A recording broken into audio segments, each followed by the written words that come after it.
এদিকে অবশেষে নিষিদ্ধ করা হলো জামাতের রাজনীতি। ভয়ানক বিপদের মুখে জামাতি ইসলামী আওয়ামী লীগের মতোই নিষিদ্ধের তালিকায় পড়ল দলটি। সংসদ থেকেই কঠোর আদেশ দিল বিএনপি সরকার।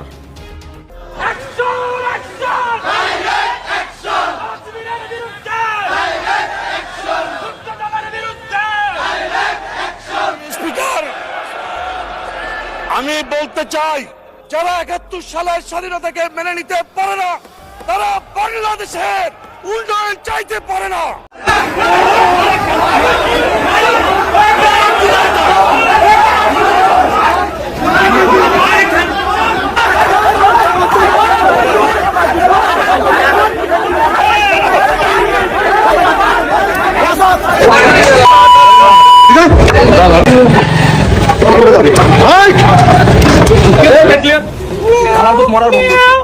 শিবির নাকি বাঘের বাচ্চার মতো বাঁচতে যায়, একদিন তো দেখলাম বিলাই হয়ে গেল, মেয়া হয়ে গেছে।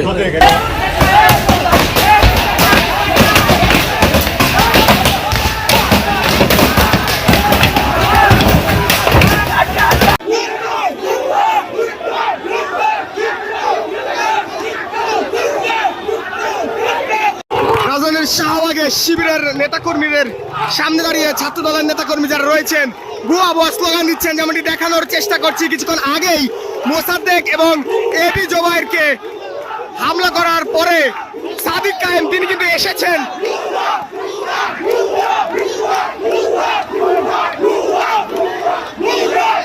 সুপ্রিয় দর্শক, নতুন একটি ভিডিওতে আপনাদের সবাইকে স্বাগতম। দর্শক, জামাত কেন এবার আওয়ামী লীগের সাথে যোগদান করার প্রস্তাব রাখলো, এটি একটি বড় প্রশ্ন হয়ে দাঁড়িয়েছে।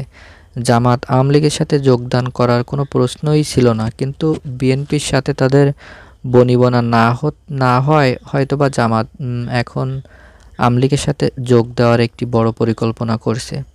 দর্শক, আজকের ভিডিওটি অনেক গুরুত্বপূর্ণ এবং অনেক ইনফরমেশন নিয়ে আজকের পুরো নিউজটি সাজানো হয়েছে। তাহলে চলুন ভিডিওটিতে একটা লাইক দিয়ে আগে সম্পূর্ণ ভিডিওটি দেখে আসা যাক।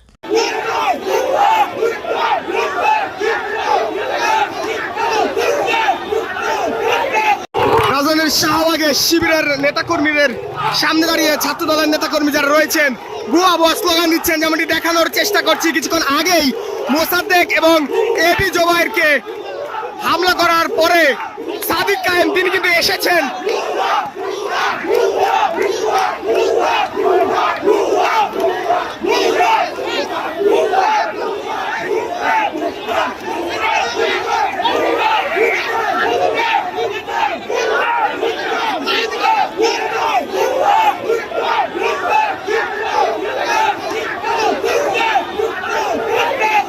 দর্শক, যেমনটি দেখছেন সাদিক কায়েমকে লক্ষ্য করে বিভিন্ন ধরনের জুতা সহ অন্যান্য বস্তু কিন্তু নিক্ষেপ করা হচ্ছে এবং বিভিন্ন ধরনের স্লোগান কিন্তু দেওয়া হচ্ছে।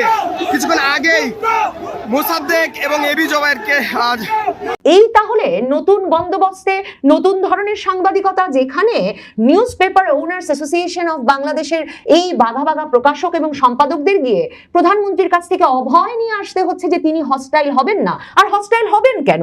মাহফুজ আলম তো বলেই রেখেছেন, ভুল হলে যাতে সরকার তাকে ভুল ধরিয়ে দেন, তারা সাথে সাথে সেটা সংশোধন করে নেবেন। এমন কথা শোনা যে সম্পাদকেরা আছেন এতটাই অনুগত এবং সমর্থক, সাংবাদিকেরা থাকলে সরকারের সঙ্গে আসলে হস্টাইলিটি হবেই বা কেন? বাংলাদেশে শেখ হাসিনার সময়ে শেখ হাসিনার গণভবনের সংবাদ সম্মেলনে কোন কোন সম্পাদক দাওয়াত পান, কোন কোন সম্পাদক দাওয়াত পান না, কে কিভাবে প্রশ্ন করেন, সেটা সারা বাংলাদেশে একটা আলোচনা সমালোচনার কেন্দ্রের বিষয় ছিল। কারণ সরাসরি গণভবন থেকে সেই সংবাদ সম্মেলন লাইভ হতো, কাজেই চেহারাগুলো চিনে নেওয়া যেত এবং কারা কি প্রশ্ন করেন, কিভাবে তখনকার প্রধানমন্ত্রী শেখ হাসিনার প্রশংসা করেন, সেসব খুব স্পষ্ট হয়ে উঠত। এ দফায় নতুন বন্দোবস্তে পরিষ্কার বোঝা যাচ্ছে বাংলাদেশের প্রথিতযশা সম্পাদকেরা প্রধানমন্ত্রী তারেক রহমানের সঙ্গে বৈঠকের তার দরবারে যাওয়ার একটা নতুন রকমের ব্যবস্থা করে নিয়েছেন। প্রধানমন্ত্রী তারেক রহমান তাদেরকে কথা দিয়েছেন যে প্রতি 3 মাসে নাকি তিনি একবার বাংলাদেশের সম্পাদকদের সঙ্গে বসবেন। Newspapers owners association of Bangladesh, NOAB, এই সংগঠনের সদস্য সম্পাদক প্রকাশকেরা তারেক রহমানের সঙ্গে সাক্ষাৎ করতে গিয়েছিলেন।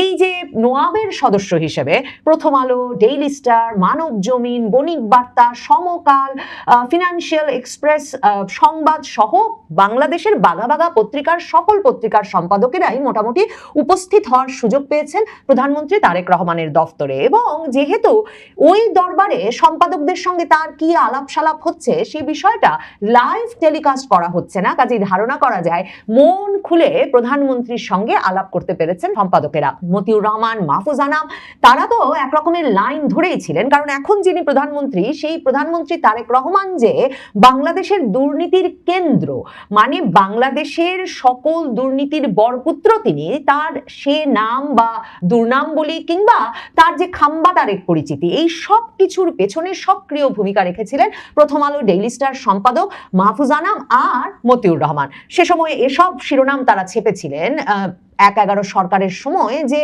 খালেদা জিয়ার সম্মতিতে নাকি তারেক রহমান এবং বাবর গিয়াসউদ্দিন আল মামুন মিলে বসুন্ধরা গ্রুপের কাছে ১ কোটি টাকা চাঁদা চেয়েছে। তারেক রহমান, গিয়াসউদ্দিন আল মামুন, বাবর মিলে নাকি একটা ভয়াবহ দুর্নীতির চক্র গড়ে তুলেছেন। হাওয়া ভবনের গল্পও তো তাদের পত্রিকা পড়েই জানা। এবং সে সময় তারা রীতিমতো লিখে বসেছিলেন যে তারেক রহমানের মতো দুর্নীতিবাজকে তো গ্রেফতার করতে হবে, শাস্তি দিতে হবে, 18 মাস আটকে রেখে যাচ্ছে তাই নির্যাতন করাও জায়েজ বটেই, ২ নেত্রীকে সরিয়ে দিতে হবে। এই ছিল প্রথম আলো সম্পাদক মতিউর রহমানের শক্ত অবস্থান ১/১১ সরকারের সময়।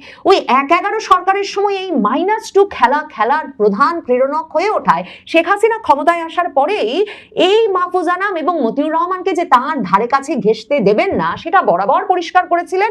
এবং তিনি রীতিমতো ঘোষণা দিয়ে বলতেন যে তিনি গণভবনে বা কোনো সরকারি দফতরে প্রথম আলো রাখা পছন্দ করেন না। এভাবে প্রথম আলো ডেইলি স্টারের সঙ্গে তার একটা বিরাট দূরত্ব গড়ে উঠেছিল। প্রথম আলো ডেইলি স্টার এর মধ্যে তাদের সাংবাদিকতা চালিয়ে গেছে বটে, কিন্তু গণভবনে বেচারারা কখনো আমন্ত্রিত হন নাই। কাজেই এ দফায় তারেক রহমান যখন ফিরবেন এবং তার আগে আগে যখন হাদির হত্যাকাণ্ডের জেরে প্রথম আলো ডেইলি স্টারে তাদের বন্ধু মানুষ ইউনুস সাহেবের শাসনামলে গিয়ে ঘন্টার পর ঘন্টা ধরে আগুন জ্বালানো হলো, ভাঙচুর হলো, তখন মতিউর রহমান, মাহফুজ আনামদের এমন শিক্ষা হলো যে তারা তারেক রহমান দেশে আসার আগেই তারেক রহমান স্বদেশ প্রত্যাবর্তন কমিটির বৈঠকে গিয়ে বলে এলেন যে মতিউর রহমান বললেন বিএনপির সময়েই নাকি মিডিয়া সবচেয়ে স্বস্তিতে ছিল এবং তারা অপেক্ষা করছেন কখন তারেক রহমান আসবেন। এবং মতিউর রহমান বলে বসলেন আরো আগে এলে তারেক রহমান আরো ভালো হতো। মাহফুজ আনাম স্বদেশ প্রত্যাবর্তন কমিটির বৈঠকে গিয়েই বলে এসেছিলেন যে তাদের ভুল হতেই পারে সাংবাদিকতায়, কিন্তু তিনি কথা দিয়ে যাচ্ছেন ডেইলি স্টার সবচেয়ে বেশি ভুল স্বীকার করে, কাজেই তাদেরকে ভুল ধরিয়ে দিলেই তারা ভুল স্বীকার করবেন এবং সংশোধন করে নেবেন। এবং এরপর তারেক রহমান যখন ফিরে এসে দেখা করেছিলেন তখন যে গদগদ ছবি মাহফুজ আনামের সংবাদ মাধ্যমে প্রকাশিত হয়েছিল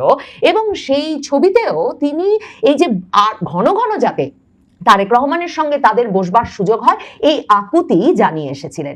এ দফায় বড় বড় এই বাঘা বাঘা সম্পাদকেরা যখন প্রধানমন্ত্রী তারেক রহমানের সঙ্গে সাক্ষাতের সুযোগ পেয়েছেন, বিস্ময়কর হলেও সত্য বাংলাদেশে 2 শতাধিক শিশুর মৃত্যু হয়েছে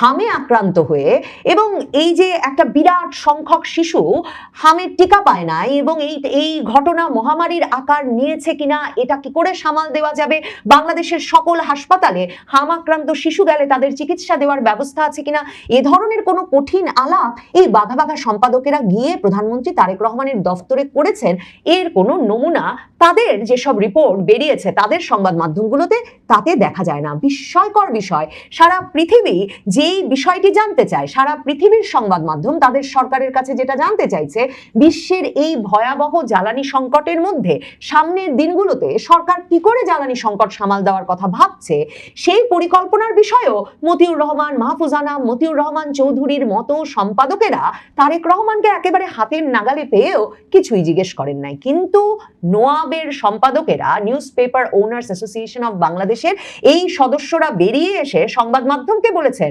প্রধানমন্ত্রীর সঙ্গে বৈঠক করে তারা অভয় পেয়েছেন। ভাবেন, যে দেশে এই শীর্ষস্থানীয় পত্রিকার দশকের পর দশক ধরে সম্পাদনা করা এবং নানা রকম সরকারের আমল পার করা সম্পাদকেরা সব যাদের অনেকের বয়স 80 ছুঁই ছুঁই করছে, তারা গিয়ে বসেছেন প্রধানমন্ত্রীর সঙ্গে।